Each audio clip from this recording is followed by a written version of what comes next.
Какво е гинекологът? Човек, който търси проблеми там, където други намират щастие.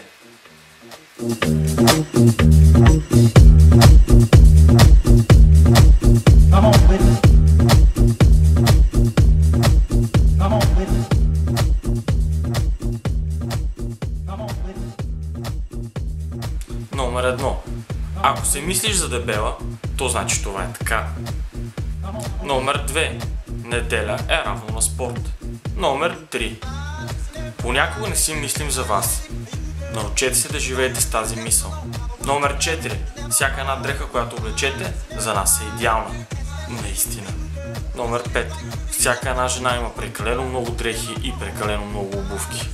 Номер 6. Всяка една жена с изрязан сутиен и голямо деколте няма право да се оплаква, че всички зяпат гърдите. Номер 7. Може да ни помолите или да направим нещо, или може да ни кажете как да го направим, но не и двете едновременно. Номер 8. Сълзите са най-голямата форма на шантаж. Номер 9. Помолете винаги за това, което искате директно. Намеците не винаги вършат работа. Номер 10. Не търгайте лампата, освен ако не искате да извикате джина.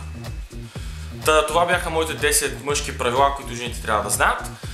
Очаквам вашите коментари, мнения или други такива, които вие се сещате, може да ми напишете отдолу в коментарите, както и на лично съобщение. Който има желание, може да се абонира за мен в канала в VBOX или в YouTube. Отдолу ще става пак в описанието линковете. Също така имаме и Skype, който иска нещо да каже, винаги е добре дошъл в онлайн въртичките и да почука и да каже здрасти или там каквото има за желание. Другото нещо, което искам да ви кажа преди да завършим клипа, помагаме на едно момче Мариан. Тук ще изпиша линка. Така че всеки, който има желание, нека да помогне. Момчето заслужава да живее и съм сигурен, че една птичка пролет не прави, така че може да стане малко повече.